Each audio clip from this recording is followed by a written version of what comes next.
Hello everybody, this is Sonia from Sonyas Quilts and Embroidery in North Alabama. I decided today, I got to notice in my description for my channel I had put daily vlogs for a quilt business, and I've gotten lazy and I don't do that. So today, while I straighten up my table for this is my applique table. Takes an entire table of nothing but applique items, different things that I use in my applique business. I applique a lot of things for quilts. I can do a little sunbonnet Sue. I can do just all different kinds of quilt blocks. So today I've been trying to clean a little bit today. Today is Monday, February the 18th, and I have got to get this table organized because I've got a lot of appliquing to do this week. A lot. I cut my squares, my quilt squares, 13 by 13 inches. This is my tub I keep my tools in, tools of the trade for my appliquing. I use these bulldog clips or binder clips a lot, and I use glue a lot. And I found out I bought Elmer's, and I bought this Elmer's. It's purple, and when it is applied to fabric, let me get a piece of scrap fabric here. It looks like a magic marker. So I like to buy the store brands. This is from Fred's, and it's just about used up. No color. And that helps me stabilize. That's part of the stabilizing process that I use for my appliquing on lightweight fabrics. Because appliquing on lightweight fabrics is a lot different than appliquing on t-shirts, sweatshirts, that sort of thing. But yes, it takes a lot of tools for me to applique everything that I do. These scissors are Ginger, one of the best dressmaking scissors ever made. These are razor sharp, but the little bolt that's supposed to be right here to keep them tight has disappeared. I could tighten it up and they'll work fine for about 15 seconds. So I'm just going to throw these into the garbage because I don't have a bolt and don't know when I'll get one. And I'm tired of dealing with stuff that I'm going to fix later on. And I've got a lot of that stuff laying around and I don't have room for it and don't have time to mess with it. So I'm going to stop keeping stuff like that. My husband has emptied my garbage cans, and I'm determined today that I'd like to fill them back up. This is the glitter canvas. I use this on some things. I've been doing some Easter baskets, and I don't do the whole thing in glitter, but I might use a little bit of it as an accent sometimes on the Easter baskets, on the little girl ones. I've got to do a Minnie Mouse head. A Minnie Mouse head Easter basket, and I'll probably use the pink for her bow. This table becomes a catch-all, and it gets to a point. If you don't clean it up, you cannot find anything. Got to do a butterfly quilt. A purple butterfly quilt. And I tend to, if you applique, this is a nice piece of fabric that would do the center of a flower or a small butterfly or something like that. But I don't have the room to keep stuff like that. All these little pieces, I've got to stop hanging on to all these little pieces. It's doing nothing but complicating my life. And I've excuse me, getting over a cold. I have been watching, I have a gripe. I have been watching some videos today on other people's sewing rooms, and I think, the whole time I'm watching that video, I mean, they look like something out of a magazine. I mean, they are absolutely extraordinary, and they're absolutely beautiful. But I don't have a sewing, mine is not really a studio, as people call their sewing room, a studio. I'm more of a factory. I have more of a factory going on here. A one-woman factory. So, it's impossible for me to keep all of my pinks together, and all of my browns together, and all of my blacks together, and all of my blues together. That's absolutely impossible for me to do. It's just, it takes too much time to keep it all organized like that. So I get to a point that I have to stop and just take a day to clean up, sweep my floor. I have my shop has an attic, and I take some stuff that, not necessarily that I don't need anymore, but stuff that I'm not going to be using, because I know with my quilt orders, I probably have 50 quilt orders right now, and I know what is going to be coming up and what I'm going to need to keep out and what I can just store away. And it's easy. I have easy access to the attic, and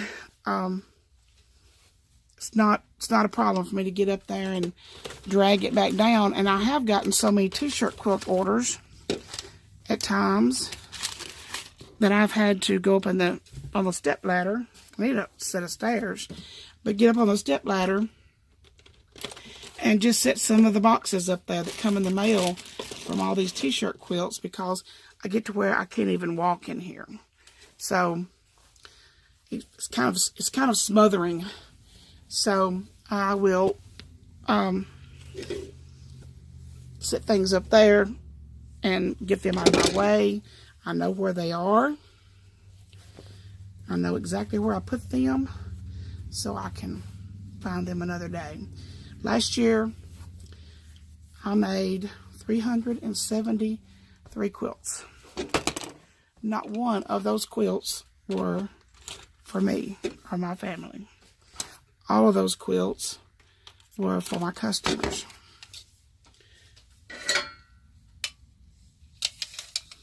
So, and I also quilt for other people too. So, you know, they bring me tops that their grandmother made or their aunt made or whoever made, and they want them finished, and they bring them to me, and I finish those. So part of that 373 was not many, but part of them were some that people brought to me to have them to get them, you know, to get those finished for them. Okay, I'm looking better here. I can see the tabletop now.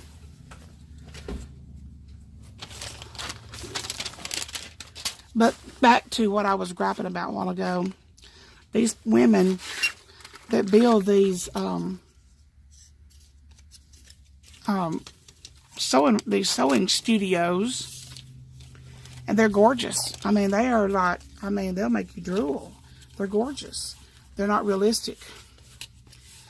Because if you make as many quilts per year that I make, it's impossible to keep yourself that organized. And I have been doing some things lately to organize, and I'm going to do, one of my biggest problems with organization is my applique fabrics. If you do a lot of applique, and you know that it is hard to keep your applique fabrics organized. That's one of my biggest pet peeves. Right now, it's in a box under this table that I'm sitting at right now. It's a huge cardboard box filled with all different shades of black and white and off-white, and there's stripes and polka dots, there's greens, there's blues, there's pinks and purples and oranges, and I have collected a vast supply. I can embroider, I can applique almost anything I want to applique and not have to go out. And that was my goal, was to do that, was to fix it to where I did not have to go out every time I needed a piece of fabric.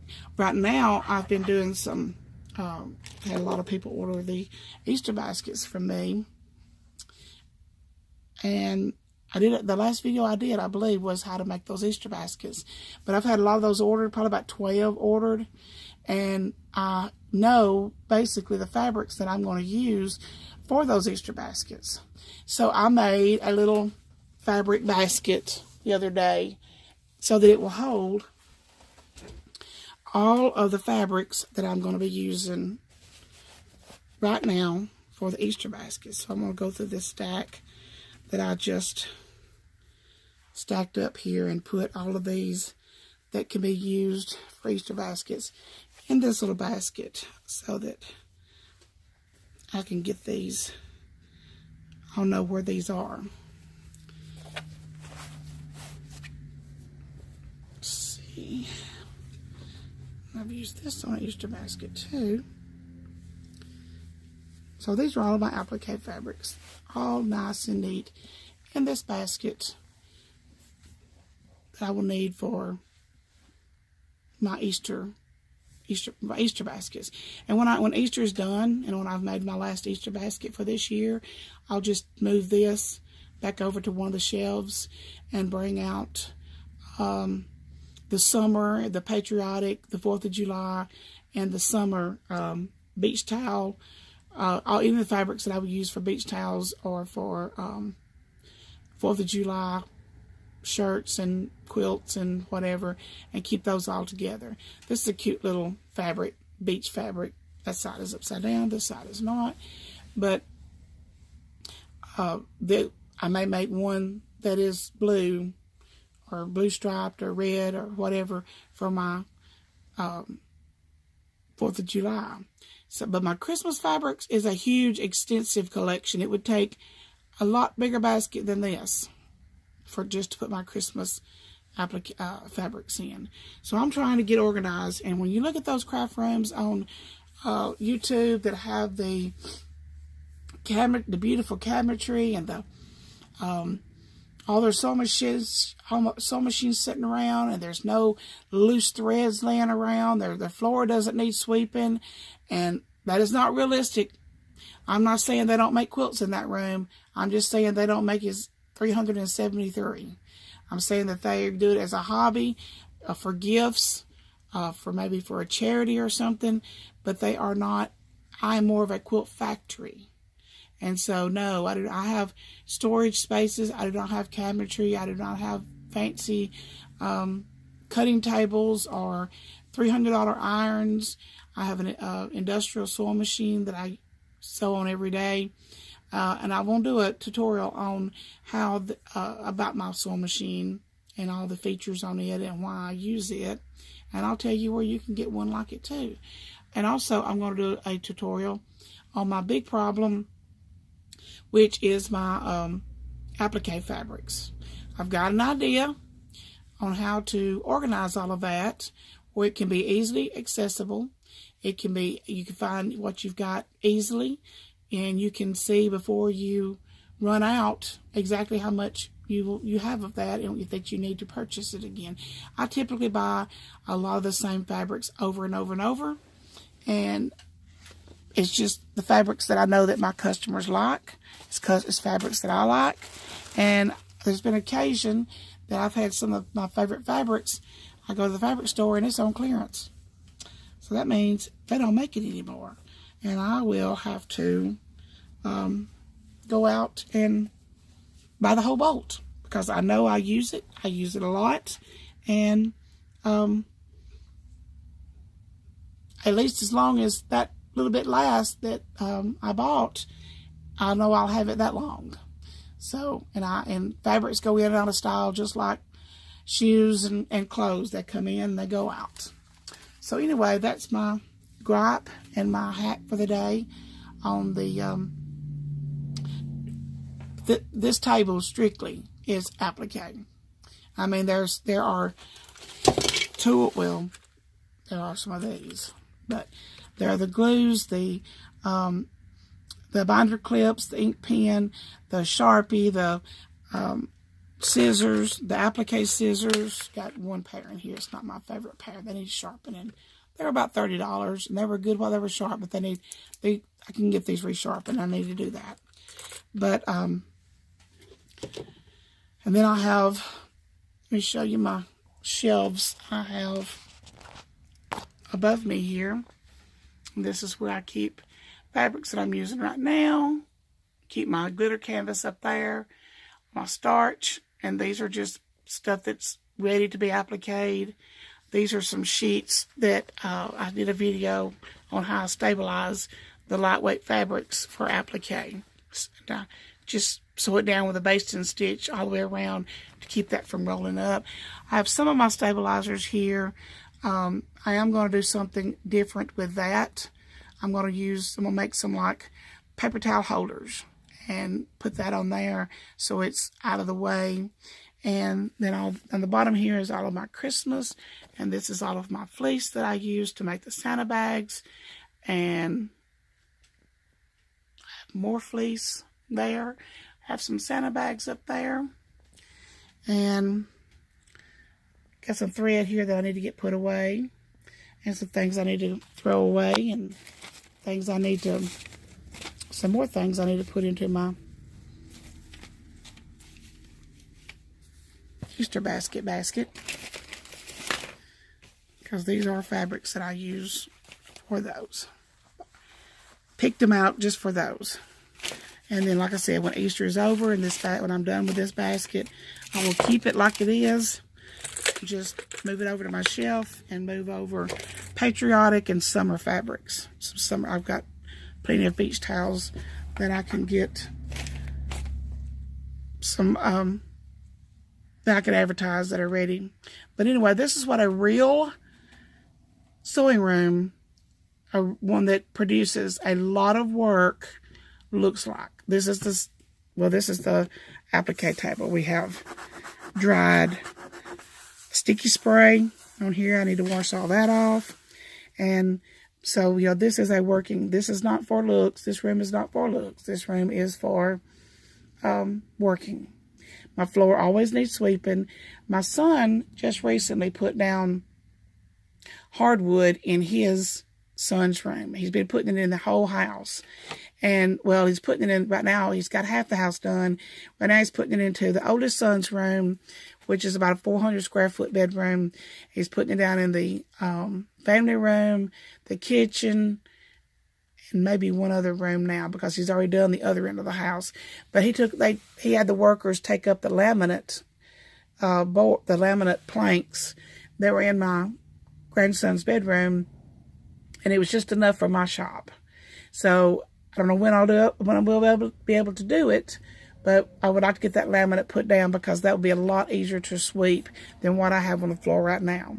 What I have on the floor right now, things snag, they get hung up. So I want to get that laminate down when I can. But thank you for watching. If this video has give you any information that you enjoyed, or you just enjoy the video, give it a thumbs up, subscribe to my channel. And I think the next video I'm going to do is going to be how I'm going to organize my applique fabric. And then I'm going to do a video on a quilt. A lady ordered a quilt this morning. I've never done it before. Never done this particular quilt. And I can't wait to do it. It's absolutely adorable. It's simple, but I've never done it before. And I'm going to have to do some handwork. And I try to never do handwork. That's not my specialty. Sewing machines are my specialty. So I am going to do this quilt. It's simple, but it's so cute for a little boy or for a little girl. But thank you so much for watching. Subscribe to my channel. Comment any questions you may have. Any words of encouragement will be appreciated. And hit that thumbs up. And I thank you so much for watching.